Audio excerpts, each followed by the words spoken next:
تم زندگی گزارتے ہو تو یہ زندگی گزارنا بھی تیرے لیے عبادت ہے. یہ امر بالمعروف اور نہی عن المنکر کا کام کرنا عبادت ہے.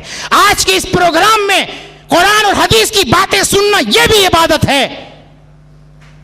شریعت کے مطابق زندگی گزارنا یہ بھی عبادت ہے. ایسا نوجوان جو اپنی جوانی کو اللہ کی عبادت میں گزارا, اپنی جوانی کو اللہ کی عبادت میں خرچ کیا, اللہ تبارک و تعالیٰ اس کو قیامت کے دن عرش کے سائے میں اس کو جگہ دے گا. کیا مقام ہے اور کیا مرتبہ ہے میرے بھائی, ذرا دیکھو. اور ایک دوسری حدیث ہے, مستدرک حاکم کتاب الرقاق کی حدیث ہے. نبی کریم صلی اللہ علیہ وسلم نے فرمایا 5 چیزوں کے آنے سے پہلے 5 چیزوں کو غنیمت جانو. اغتنم خمسا قبل خمس. 5 چیزوں کے آنے سے پہلے غنیمت جانو. نوجوانوں, ان میں سے ایک چیز کا میں ذکر کروں گا, 5 چیزوں کا نہیں.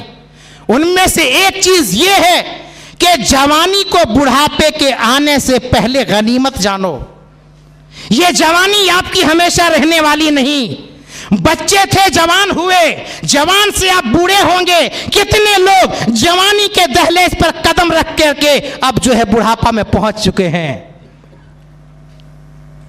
تو اپنی اس جوانی کی قدر کرو, اپنی اس جوانی کی قدر کرو بڑھاپے کے آنے سے پہلے, اور جوانی کی قدر اس طرح کرو.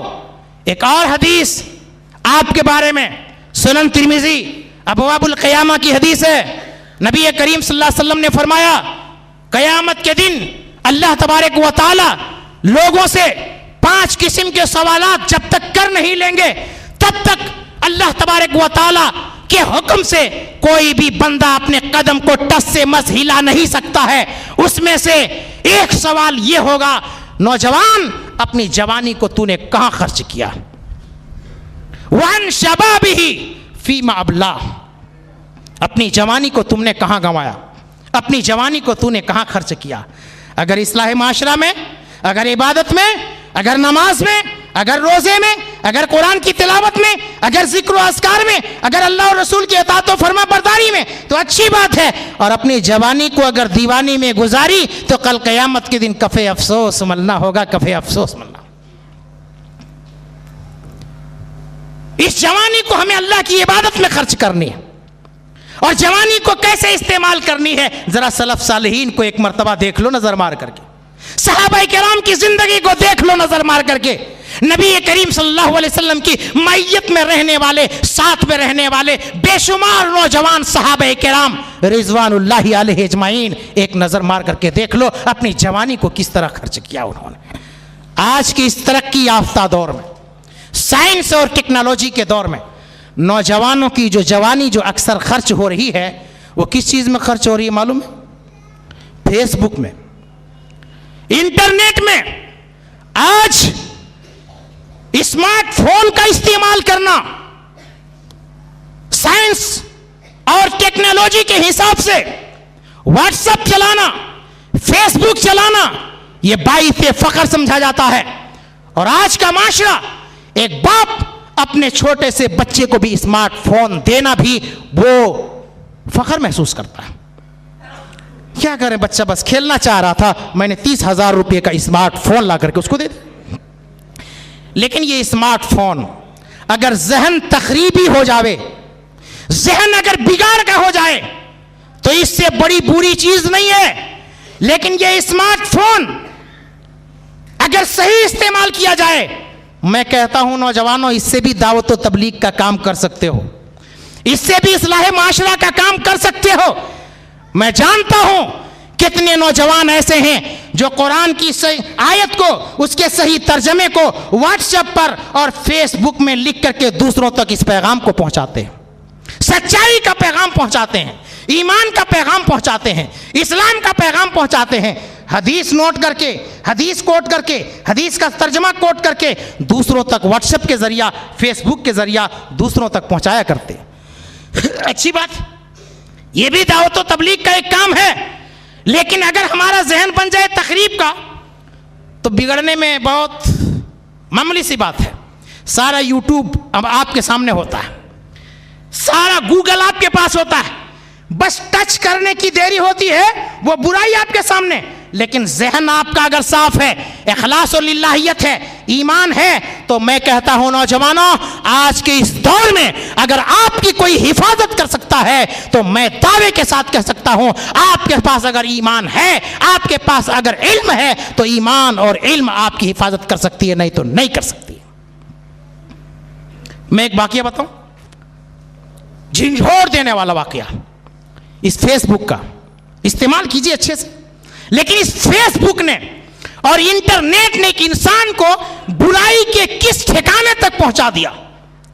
فیس بک میں بہت سارے لوگ اپنا نام بدل کر کے اور اپنا فوٹو بدل کر کے بات کرتے ہیں، معلوم ہے نا، اپنا نام بدل کر کے اور اپنا فوٹو بھی بدل کر کے۔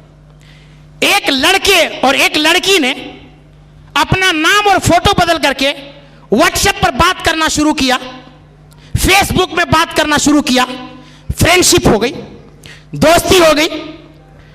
فرینڈشپ کی بات آتی ہے نا بھائی میں آپ کا فرینڈ بننا چاہتا ہوں۔ اب یہاں پر دیکھنا یہ ہوگا کہ یہ فرینڈشپ کے لیے جو دعوت دی جا رہی ہے، یہ محرم ہے کہ غیر محرم ہے، لڑکا ہے یا لڑکی ہے، ان ساری چیزوں کی تحقیق ہونی چاہیے۔ ایک لڑکا ایک لڑکی اسی طریقے سے اپنے نام اور اپنے فوٹو کو چینج کر کے وہ بات کر رہا ہے، فرینڈشپ ہو گئی، دوستی ہو گئی، باتیں ہونے لگی، برائی کی بات ہونے لگی، بے حیائی کی بات ہونے لگی، جذبات میں آ کر کے میسج میں بات ہونے لگا، انٹرنیٹ میں بات ہونے لگا، فیس بک میں بات ہونے لگا کہ چلو آج ایک دن اب ہم لوگ مل لیتے ہیں، ملاقات ہو جائے۔ اتنے دنوں سے جب بات ہو رہی ہے، اتنے دنوں سے ہم لوگوں کی دوستی ہے، تو چلو جا کر کے ہم لوگ ملاقات کر لیتے ہیں۔ جب اس جگہ پہنچتے ہیں جہاں پر وعدہ کیا گیا تھا ملنے کے تعلق سے، اس مقام پر پہنچتے ہیں تو وہ لڑکی اور یہ لڑکا، وہ لڑکی اس لڑکے کو چہرے کو دیکھتی ہے اور یہ لڑکا اس لڑکی کو دیکھتی ہیں، وہ میری بہن ہے اور وہ کہتی ہے آپ میرے بھائی ہو۔ ایک بھائی ایک بہن، فرینڈشپ ہو گئی۔ اس فیس بک نے، اس انٹرنیٹ نے اور اس سائنس اور ٹیکنالوجی نے برائی کے کس دہانے پر پہنچ گیا کہ اپنے فوٹو کو بدل کر کے اور اپنے نام کو بدل کر کے بات کرتے کرتے اپنے بہن تک پہنچ گئی اور برائی کے اس مقام پر پہنچ گئی۔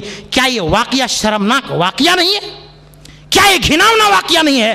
نوجوانوں، یہ آپ کے لیے نصیحت ہے، یہ ہمارے لیے نصیحت ہے، یہ معاشرے کے نوجوانوں کے لیے نصیحت ہے۔ کبھی بھی اس طرح قدم اٹھانے سے ڈرو، اللہ کا خوف کھاؤ، اپنے اندر علم دین پیدا کرو۔ جب علم دین تمہارے اندر آئے گا تو اللہ کا ڈر آئے گا، جب اللہ کا ڈر آئے گا تو تم متقی ہو جاؤ گے، تم پرہیزگار ہو جاؤ گے، تم نیک ہو جاؤ گے۔ آج نوجوانوں کی ضرورت ہے اس معاشرے کے اندر کام کرنے کی، معاشرے کے اندر اصلاح معاشرہ میں حصہ لینے کے تعلق سے نوجوانوں کی اخلاق و کردار کی ضرورت ہے۔